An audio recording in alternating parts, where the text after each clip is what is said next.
دايما بيقولوا ان النوم سلطان، والنوم ده هو جزء مهم جدا جدا جدا علشان صحة البني آدم وراحته البدنية، راحته الذهنية. حتى بيقولوا دايما الأطفال النوم الصحي والنوم المنتظم مهم علشان نموهم، وفترات السنين الأولى ده الوقت اللي الجسم بينمو فيه، وعلشان كده لازم نحافظ على ساعات النوم. لكن لو عندنا مشكلة بقى في النوم زي موضوع الشخير، أو جوز حضرتك أو زوجة حضرتك عندها مشكلة في الشخير، يبقى حضرتك ما بتنامش كويس وهي ما بتنامش كويس حتى لو مش مدركة ده. كمان لو عند الأطفال وبيبتدي ساعات من الشهور الأولى نلاقي طفل قد كده وخارج منه صوت غريب جدا جدا زي المكنة. ايه المشاكل اللي بتسببها موضوع الشخير وتأثيره على صحتنا وعلى حتى تفاعلنا في الحياة بشكل عام؟ ده اللي هنحاول نعرفه النهاردة من ضيفنا. منورنا النهاردة دكتور أحمد نجم، استشاري أنف وأذن وحنجرة، عشان كمان يلاقي لنا حلول للمشاكل الأسرية دي. مساء الخير يا دكتور. مساء النور، ازي حضرتك؟ الاخبار؟ الحمد لله. بما اني بحب بقى الموسيقى وكده، فيعني السيمفونيات اللي بنسمعها في البيت دي ساعات سواء من الرجل او المرأة او الاطفال، عشان ما نحددش حد، ما نعملش مشاكل. ايوه، لا احنا مش عايزين مشاكل. هو الشخير سيمفونيه جميله برضو، لازم بتتعزف في كل بيت. ولازم مفيش حد يعني مفيش بيت ما فيهوش طفل، ما فيهوش واحده، ما فيهوش واحد. لازم بتلاقي في حد في البيت بيشخر. لازم يعني هتلاقي طفل صغير، هتلاقي جده، هتلاقي اب، هتلاقي ام. يعني في الاخر احنا عندنا حد في البيت بيشخر وعامل جو للبيت، عامل حراسه للبيت، عامل حس للبيت من الشخير اللي هو بيعمله. لكن هل لازم زي ما شيرين قالت يكون مرتبط بقله النوم، ولا دي ممكن تبقى حاجه في الجيوب الانفيه او في الجهاز التنفسي او بصي، هي اللي قالته مظبوط تماما. بس خلينا نقول هو احنا ليه بنشخر؟ يعني ليه في ناس بتشخر وليه ناس ما بتشخرش؟ الشخير مبدئيا عشان يحصل لازم يبقى فيه نقدر نقول ضيق في مجرى الهواء. يعني احنا طبيعي لما بنيجي نتنفس، النفس بيدخل من خلال الانف، يعدي على البلعوم الانفي، يعدي على البلعوم الحلقي، يعدي على البلعوم الحنجري، وبعد كده يمشي في القصبه الهوائيه، يدخل جوه الرئتين، ياخد اللفه بتاعه الهواء بتاعتنا وتخرج تاني بعكس الطريق اللي احنا مشينا منه. مظبوط. اما يبقى عندي يحصل اي حته في المجرى ده تضيق او ما بتأديش وظيفتها بشكل مظبوط، احنا في الاخر هنشخر. طب وبتضيق بسبب ايه بقى يا دكتور؟ عندنا اسباب كتيره قوي قوي قوي. طب نبتدي بالاطفال، عشان انا ابن اخويا كان عنده قد كده وصوت غريب. طيب. شخروا ليه الصغنانين؟ من الصغير للكبير، يعني خدها بالتدريج. بالظبط كده. خلينا نبدا، لو عاوزين نبدا بالصغيرين. بيبقى عندنا حاجه عامله سده في مجرى الهواء. اشهر اسباب على الاطلاق في الاطفال بتعمل سددان او انسداد في مجرى الهوائي هو وجود اللحميه عند الاطفال، وجود تضخم في حجم اللوستين عند الاطفال، مشكله في مفصل الفك، مشكله ده اوكي ده في كمان ان انا يبقى عندي مشكله في الشكل التشريحي للحلق نفسه. يعني ان انتوا لو خدتوا بالكم ممكن تلاقوا بعض الاطفال تلاقي بقهم صغير، تلاقي الفك بتاعهم راجع لورا. ده هو مولود بالمشكله مولود بمشكله زي دي. فدي اشهر اسباب. طبعا في حاجات تانية كتير. احنا في مثلا بعض الادويه اللي بتستخدم في علاج الحساسيه ممكن تعمل شخير عند الاطفال.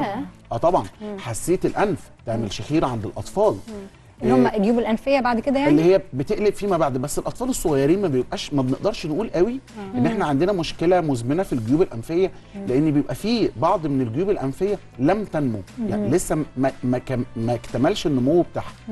فبنقول حساسيه انف، بنقول تضخم في اللحميه، بنقول تضخم في حجم اللوستين، بنقول مشكله تشريحيه في شكل الفم نفسه، بنقول مشكله ان احنا بنجز على اسناننا، ان يبقى عندنا مشكله في مفصل الفك عند الاطفال. ودي برضو من الحاجات اللي ممكن ما ناخدش بالنا منها، اللي من اهم الاسباب او من اشهر الاسباب اللي بتعمل لنا شخير عند الاطفال. الجز وحساسيه الانف زي ما اتكلمنا في الاول. بعض الحالات بيبقى فيها خلل وظيفي في وظيفه الانف نفسها، فبالتالي ممكن تعمل لنا زي نوع من انواع المخاط بيتجمع داخل الانف، ينتج عنه هو نفس الكلام الشخير. المخاط ده ممكن يعمل قشور لأي سبب. الطفل بيلعب في مناخيره، عندنا التهاب في المدخل الخارجي للأنف، عندنا خلل وظيفي ما بيخليش الأهداب تقوم بوظيفتها بشكل مظبوط، أو الخلايا اللي بتخرج الإفرازات أو المخاط بتخرجه بشكل الفيسكوستي بتاعته عاليه، او نقدر نقول ان اللزوجه بتاعته عاليه، بينتهي انه بيسد المجرى الهوائي، فالطفل في الاخر بيشخر. طب نعالج ده بقى ازاي يا دكتور؟ وامتى انا اروح اخد بنتي او ابني للدكتور عشان اعرف هل هحتاج ادويه تعالج ده ولا هحتاج تدخل جراحي عشان يعالج ده؟ حلو قوي النقطه دي. خلينا نقول ان احنا عندنا سكيل بنقسم على اساسه هو انا الشخير. احنا خلي بالك احنا بنتكلم في الاطفال، ما بنتكلمش عن الكبار. احنا بنتكلم في سكيل، السكيل ده هل الشخير ده مجرد ان هو شويه شخير حاجه بسيطه ويلا خلاص نطنش مش لازم نروح للدكتور، ولا هو شخير بشكل واضح جدا لدرجه ان انا لازم اخد استشاره الدكتور. هو احنا الشخير لو هل هو متواصل؟ يعني ممكن مثلا بالظبط هو متواصل كل يوم ولا يوم في الاسبوع؟ بيحصل كل يوم ولا لا؟ بيحصل على مدار الليله كامله ولا جزء في اول الليله؟ يعني مثلا هيحصل نص ساعه ولا ساعه ولا ساعتين وهيسكت وهيكمل ولا لا؟ بيحصل كل يوم ولا لا؟ هل مرتبط بموقف معين ولا لا؟ يعني مثلا في دور البرد بيجيله وفي الايام العاديه ما بيجيلوش. على حسب كل ما تبقى الاعراض زياده. يعني لو بيحصل كل يوم وبياخد وقت طويل اثناء النوم ومش مرتبط ان هو يبقى بنزله برد او بدور حساسيه، لا طبعا احنا لازم هنحتاج استشاره طبيب. ليه؟ الشخير لو طنشناه او طنشنا اسبابه او تلهينا عنها، ممكن ينتج عنه في الاخر ان انا يكون عندي حاجه عامله انسداد في المجرى الهوائي، ينتج عنها ان انا يحصل لي اختناق اثناء النوم. بالظبط. ده اللي بنسميه الاوبستراكتيف سليب ابني، او ان يحصل انقطاع في التنفس الترددي اثناء النوم. ودي من الحاجات الشهيره جدا اللي بتحصل في الاطفال، وبتحصل الكبار على فكره، وبتحصل كمان في الكبار. بس احنا بنتكلم في الشق بتاع الاطفال عشان ما نلخبطش اللي بيتابعنا، علشان نقول لنا نعمل ايه. طيب حلو قوي. طب هو لو حصل كده ايه اللي هيحصل؟ الطفل لو وصلنا لمرحله ان انا بيحصل لي سليب ابني او بيحصل لي انقطاع في التنفس الترددي اثناء النوم، ده اوتوماتيك زي ما حضرتك قلتي النوم سلطان. صح. انا عندي هرمون النمو اللي بيتفرز اثناء النوم عند الاطفال اللي مسؤول عن نموهم كامل. ايوه. وبالتالي يحصل التمثيل الغذائي ويجبروا والاي كيو ومعدلات الذكاء بتاعتهم وكل حاجه تبقى بشكل مظبوط. الكلام ده مش هيحصل. هرمون النمو ما طلعش بشكل مظبوط، فبالتالي انا لازم احل المشكله. فلازم اتوجه اوتوماتيك للطبيب. طيب هو علاج الشخير عمليه ولا دواء؟ بالظبط. الاحتمالين واردين. لو انا عندي حاجات محتاجه فقط ادويه، انا بعالج بس بالادويه. عندي حاجات ما استفدتش او ما بتحسنش مع الادويه، احتاج اوتوماتيك ان انا الجا لبعض الجراحات. طيب خلينا نبدا من الحاجات اللي بتتحسن بادويه من غير عمليات، هي حساسيه الانف. اوكي. من الحاجات اللي بتتحسن بالادويه من غير عمليات، وساعات من غير ادويه خالص، الجز او ما يبقى عندي مشكله في مفصل الفك. ودي ساعات بيبقى الاطفال عندهم اضطراب لاي سبب معين بينتج عنه في الاخر ان هو بيحصل الجز، فبالتالي هو بيشخر. وده ساعات بنعمل لهم شويه تمارين، ساعات بنحتاج ان احنا ننتعرض على دكتور من دكاتره طب نفس الاطفال بيصلحوا لنا المشكله دي. طيب اللحميه وتضخم حجم اللوز والشكل التشريحي، بالمناسبه الحاجات اللي هتتعالج بدواء كمان في الحاجات الاولانيه ما يبقى عندي خلل وظيفي في الانف او تجمع مخاطي كتير او قشور كتير داخل الانف، دي برضو من الاجزاء اللي بتتعالج دوائيا. طيب الجزء الجراحي ده هنستخدمه في مشكله اللحميه، وهنستخدمه في مشكله تضخم حجم اللوستين، وهنستخدمه لو عندي مشكله في الشكل التشريحي بتاع الفم من جوه. طيب هو كل طفل عنده لحميه بيحتاج يشيلها؟ لا طبعا. لو انا عندي لحميه واصله لمرحله ان انا بيحصل لي اختناق اثناء النوم، هي دي المرحله اللي انا هفكر ان انا اعمل فيها عمليه. بس سؤال يا دكتور قبل ما تكمل، هل اللحميه دي بتكبر مع السن ولا ممكن؟ لحميه الاطفال بتنمو لغايه سن 5 سنين، وعند بعض الاطفال ممكن تنمو لغايه سن 6 سنين، وبنبدا من اول سن 7 أو 8 سنين بتبدا تصغر في الحجم بتاعها. وبعض الاطفال ما بتصغرش في الحجم بتاعها.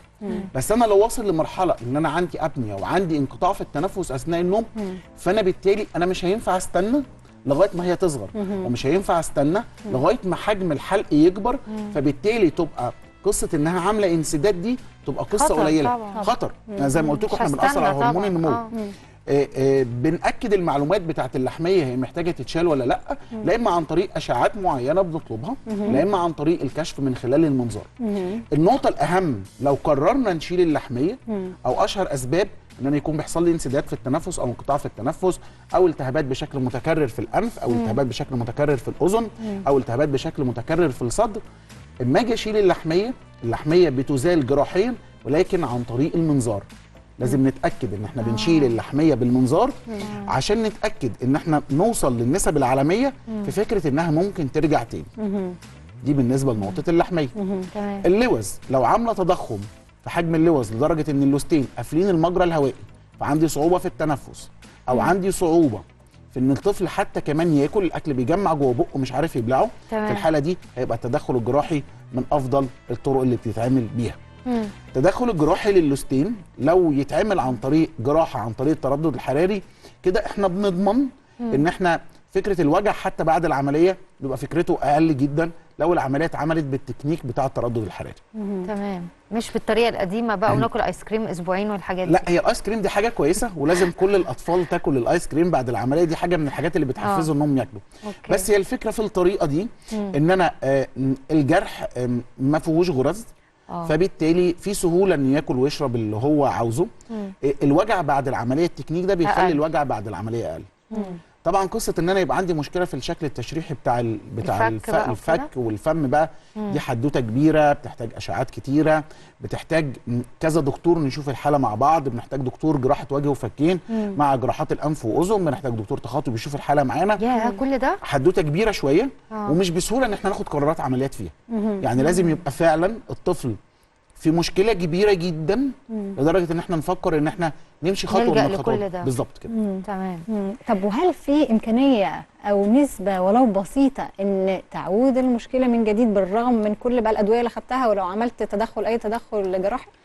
لو ظهر سبب جديد، بمعنى افرض طفل عنده تضخم في اللحميه ولدرجه انها عامله انقطاع في التنفس والطفل ده سنه سنه، انا لما هدخل اشيل لطفل لحميه سنه سنه او سنه ونص، انا بقول للاهالي هي هترجع تاني لان هي لسه احنا ما فقدناش مرحله النمو. بس هي كل الفكره هو الموضوع نسبه وتناسب. طب هو بيتخنق وهرمون النمو ما بيطلعش وعندي مشكله، اعمل العمليه وتبقى ترجع تاني وارجع اشيلها، ولا اسيبه ويفضل عندي مشكله مستمره؟ صح. احنا للاسف هنضطر نقطع الكلام لانه المؤتمر بدا الهيئه الوطنيه للانتخابات، فهنروح نتابعه ونرجع لحضراتكم.